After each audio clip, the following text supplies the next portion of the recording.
बदलापूर अत्याचार प्रकरणाची हायकोर्टात सुनावणी सुरू। सुनावणीला एसआयटी टीमही उपस्थित। पोस्कोचं प्रकरण असूनही गुन्हा दाखल करण्यात उशीर का? न्यायमूर्तींचा सवाल।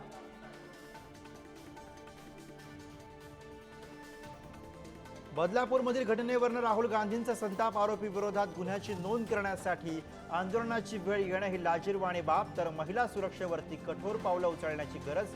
राहुल गांधींची एक्सपोज।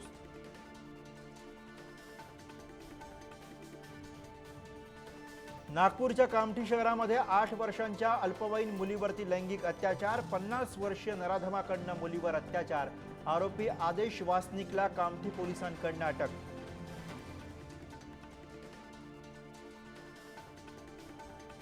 पुण्यामध्ये एमपीएससी विद्यार्थ्यांचं आंदोलन सुरू। सुप्रिया सुळे, रोहित पवारांनंतर शरद पवारांचा आंदोलनात उतरण्याचा इशारा।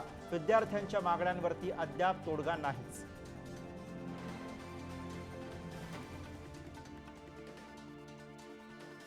तिला मोठा धक्का। 3 नेते मवियाच्या वाटेवर। भाजप नेते समरजित घाटगे शरद पवारांकडे जाणार असल्याची चर्चा।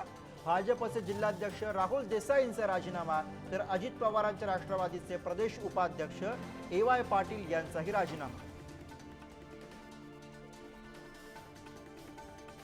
लाडकी बहीण योजनेचा महिला बालकल्याण योजनांनाच फटका। जिल्ह्यांचा महिला बालकल्याण योजनांचा 1/3 निधी लाडकी बहीणसाठी वापरला जाणार।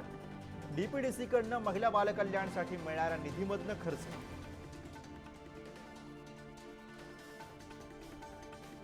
नंदुरबारमध्ये काँग्रेसची उत्तर महाराष्ट्र आढावा बैठक। महाराष्ट्र प्रभारी रमेश चेन्नीथला, विरोधी पक्षनेते विजय वडेट्टीवार आणि गटनेते बाळासाहेब थोरात यांच्यासह बडे नेते बैठकीला राहणार उपस्थित।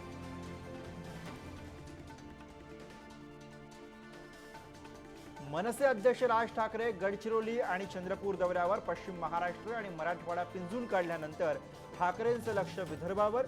मनसेकडनं विधानसभेला स्वबळाचा नारा। अदानी हिंडनबर्ग प्रकरणी सेबी प्रमुखांच्या राजीनाम्यासाठी काँग्रेस आक्रमक। संयुक्त संसदीय समितीकडून चौकशीच्या मागणीसाठी दिल्लीमधील जंतर मंतरवरती आंदोलन।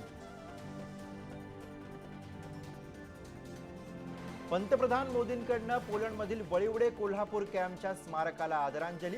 दुसऱ्या महायुद्धात कोल्हापूरच्या छत्रपती घराण्यानं पोलंडच्या हजारो निर्वासितांना आश्रय दिल्याच्या स्मरणार्थ स्मारक।